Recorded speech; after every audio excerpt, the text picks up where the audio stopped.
My sister and I both graduated from college, yet my parents only paid for her tuition. She earned it, you didn't. They showed up at our ceremony smiling, until their faces drained of color when the truth came out. They clapped for her like she'd won the Nobel Prize. Streamers hung from the ceiling and Mom popped open a bottle of sparkling cider. My sister's college acceptance had turned our living room into a celebration hall. A week later, when my own letter arrived, it sat unopened on the kitchen counter for 2 days. No one asked. No one noticed. I opened it alone, standing by the sink with a half-washed plate in my hand. Same university. Same program. Same dream. But the silence that followed was louder than any rejection. I walked into the living room, letter in hand. "I got in," I said. Dad glanced up, nodded once and returned to his crossword. Mom didn't look away from her phone. "Good job," she muttered. That was it. No hugs. No cake. No balloons.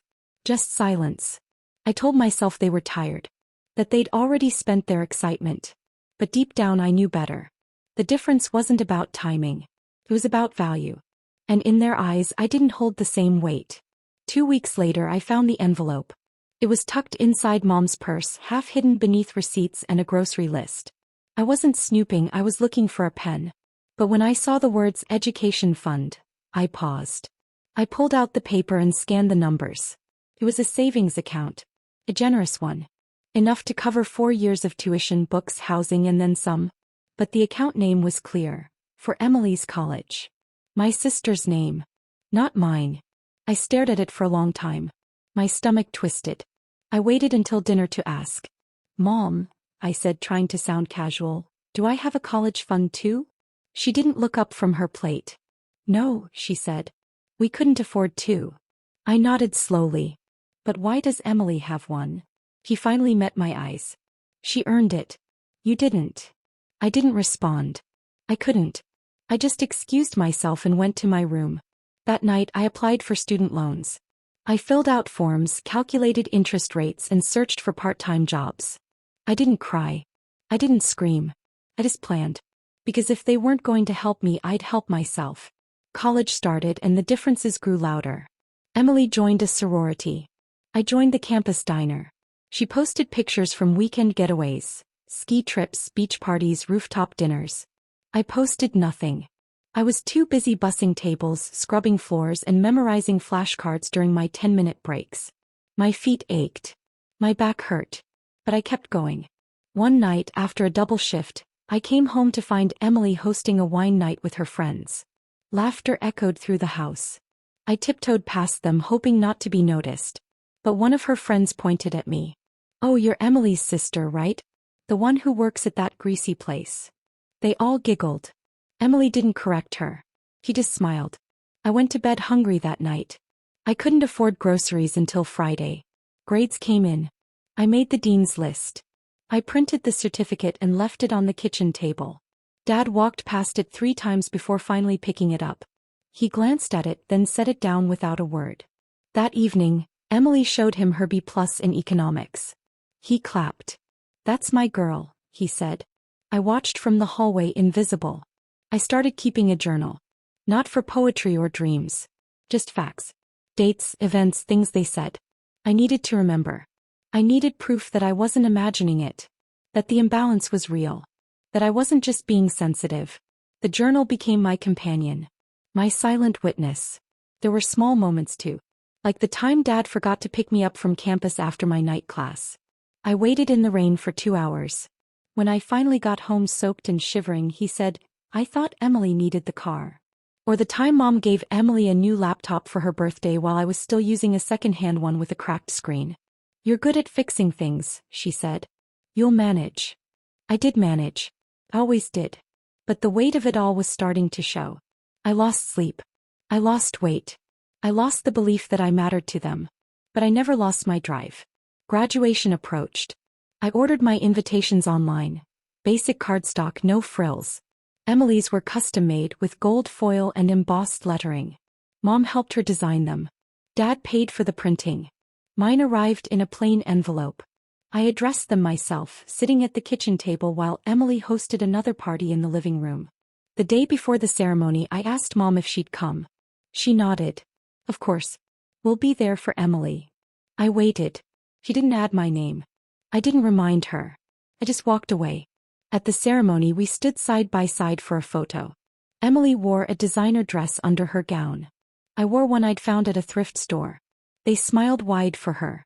Mom fixed her hair. Dad adjusted her cap. I stood still, waiting for someone to notice me. No one did. The photographer called for a family shot. Let's get one with both daughters, he said. Mom hesitated. Let's do Emily first, she said. I nodded. I'd learned to nod. I'd learned to wait. I smiled for the camera, but inside I was holding something back. Something they didn't know. Something they'd never expected. Because while they were busy celebrating Emily, I had been building something else. Something stronger. Something they couldn't ignore forever. And that moment, standing beside them smiling like a stranger, was the last time I let their silence define me. I stood at the edge of the auditorium watching them glide in like they owned the place. Mom's pearl necklace caught the light with every step. Dad's suit looked freshly pressed, his shoes polished to a mirror shine. They waved at familiar faces, shook hands, posed for photos like seasoned diplomats. My sister walked between them, her gown flowing, her smile wide and practiced. I stayed near the back, clutching my speech with both hands, the paper slightly damp from my palms. They hadn't looked for me. They hadn't asked where I was. But I saw everything. The seats filled quickly. Murmurs of excitement buzzed through the crowd. I found my spot among the graduates, third row from the front. My sister sat 2 rows ahead, surrounded by her sorority friends.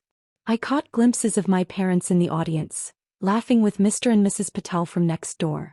I wondered if they'd even noticed I was there. The lights dimmed.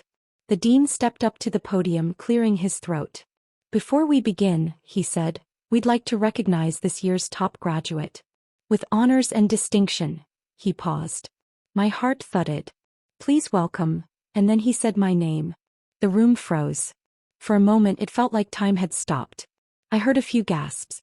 Then the applause started, soft at first, then louder. I stood, legs trembling, and walked toward the stage. I didn't look at my parents. I didn't need to. I already knew. Their expressions had shifted. The pride they wore like a costume had cracked.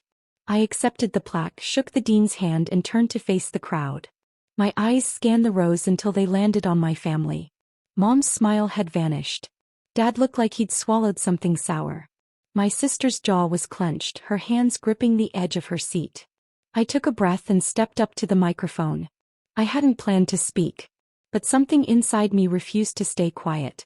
Thank you, I began. I want to thank my professors, my classmates, and the diner where I worked nights to pay for this education. A few chuckles rippled through the crowd. I want to thank the student loan office for believing in me when no one else did. That earned a few nods.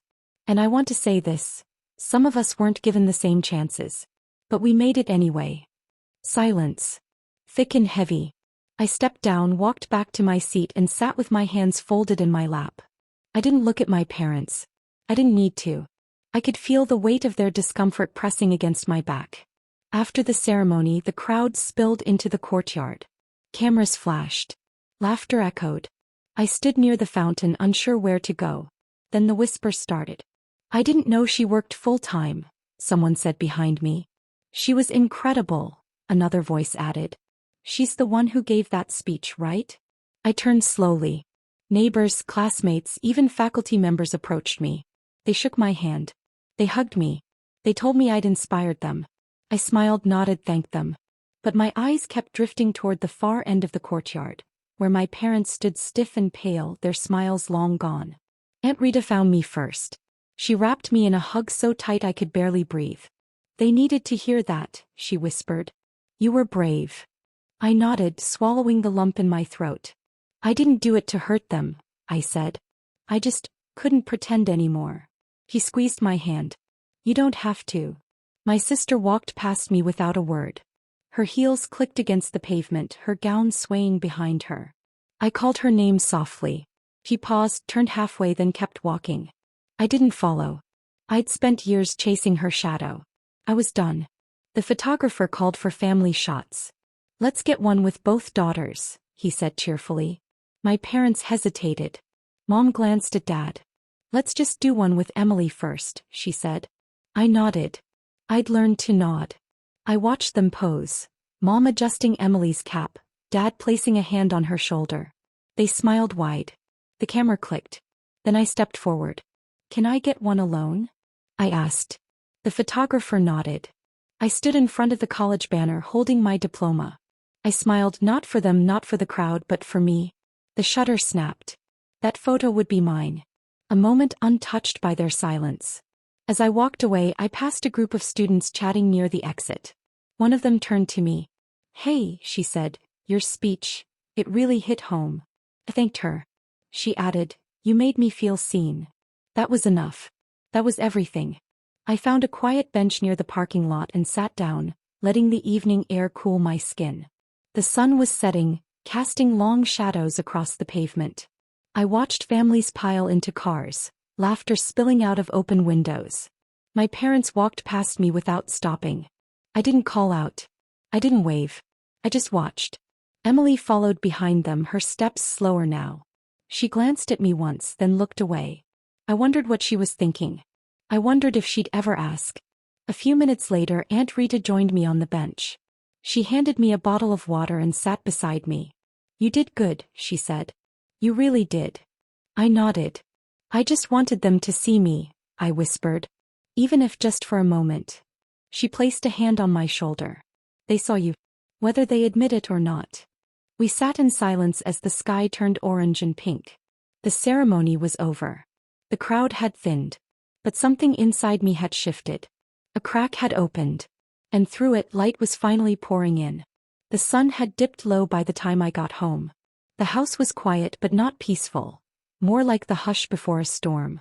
I walked into the dining room where my parents were already seated, plates steaming, conversation light.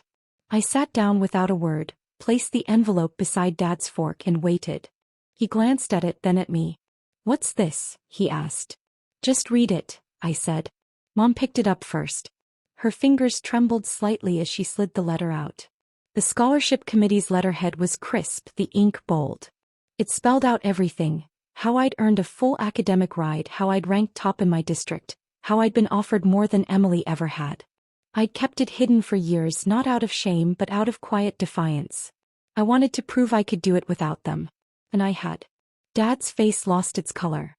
He leaned back slowly, the chair creaking beneath him.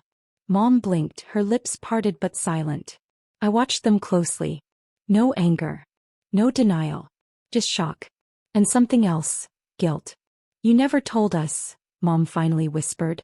I didn't think you'd care, I replied. Dad cleared his throat. We thought you had loans. I did. I chose them. Because I didn't want your help. The silence that followed was thick. Emily stared at her plate, unmoving. I turned to her. You knew about the fund, didn't you? She nodded barely. I thought you didn't qualify. I leaned forward. I qualified for everything. I just wasn't given the chance. Dad pushed his plate away. We did what we thought was best. I reached into my bag and pulled out another envelope. This one older, yellowed at the edges. This is from the registrar's office, I said. It confirms a donation made by you, Dad. To the college board. Right before Emily's acceptance. His jaw tightened. That's not what you think. It's exactly what I think, I said calmly. You paid for her spot. You made sure she got in. Emily looked up, eyes wide. Wait, what?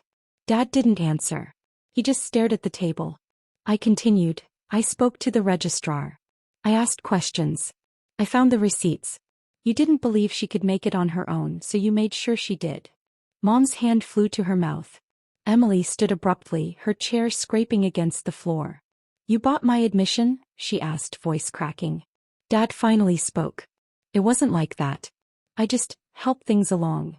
Emily turned to me, eyes brimming. I didn't know. I believe you, I said. But now you do. She left the room without another word. The door clicked shut behind her. Mom stayed seated, her eyes fixed on the letter. I thought she needed it more, she said softly. You were always strong. I looked at her, steady. You didn't give me a chance to be weak. She nodded slowly, tears slipping down her cheeks. I'm sorry. I didn't respond. I stood, gathered my things and walked to my room. That night I didn't sleep. I stared at the ceiling, replaying every moment, every slight, every silence. The truth was out. But it didn't feel like victory. It felt like release. Weeks passed. The house was quieter than usual. Emily avoided me. Dad buried himself in work. Mom tried to make small talk, but it felt forced. I didn't push. I let the silence speak. One afternoon I found a note slipped under my door. It was from Emily. I didn't know. "I'm sorry." That was all it said. I folded it carefully and placed it in my journal. Months turned into years. Life moved on. I graduated, found work, built a life. Emily did too. We didn't talk much. Just birthdays and holidays. But the distance wasn't bitter. It was healing. Then one rainy morning I got a message. "Coffee," it said. It was from Emily. We met at a small cafe near campus. She looked older, tired, but softer. We ordered drinks and sat by the window. "I always felt like I had to be perfect," she said. "They expected so much." I nodded. "And I always felt invisible." She stirred her coffee. "I didn't mean to hurt you." "I know," I said. "But you did." She looked up. "Can we fix it?" I thought for a moment. "We can try." We talked for hours. About childhood. About college. About the weight of expectations. She told me she'd always envied my strength. I told her I'd always envied her support. We laughed. We cried. We healed. Years later we attended our 10-year reunion. No parents. Just us. We walked into the hall side by side, not as rivals but as sisters. People greeted us warmly. Some remembered my speech. Some remembered her parties. But we remembered each other. Near the end of the night, a photographer asked for a picture.